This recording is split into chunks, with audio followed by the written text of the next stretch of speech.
So my husband and I, we are not that great at project planning.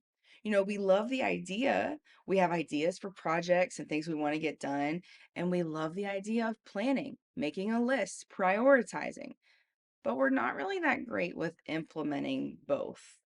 When it comes to the costs, the supplies, the time it's going to take, we always find ourselves not quite really doing what we would have hoped to do. Jesus talks about the cost of being a disciple in Luke chapter 14.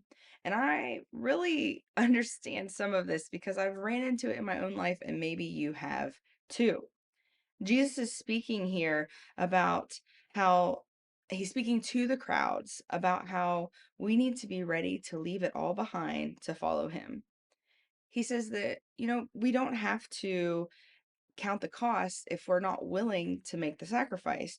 But if we should consider the cost, then we hopefully won't lay down a foundation that we can't continue to build on later. Whenever we lay down our foundation for faith in Jesus, we want it to be built up. We want it to grow. And Jesus wants that for us too. And as we see here, he continues this analogy and he says, "What about a king at war?" He says, "A king at war might consider, is the war worth it? Or is peace the more affordable option?" In the same way, Jesus says, "None of you can be my disciples unless you give up everything." He talks about how salt is good, but if it loses its flavor, it's worth nothing.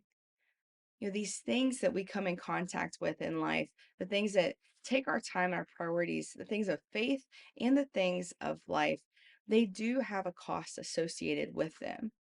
And I really like this idea of the salt and how salt flavors things when it's close to it. And whenever it's a part of each bite, you can tell that it's near. So I want to ask you today, like, what are you doing? Is the cost to be a disciple near and dear to your heart, where it is flavoring every part of your life and the lives of those around you? If not, maybe you're having trouble connecting the project planning, just like I do in my personal life at times as well.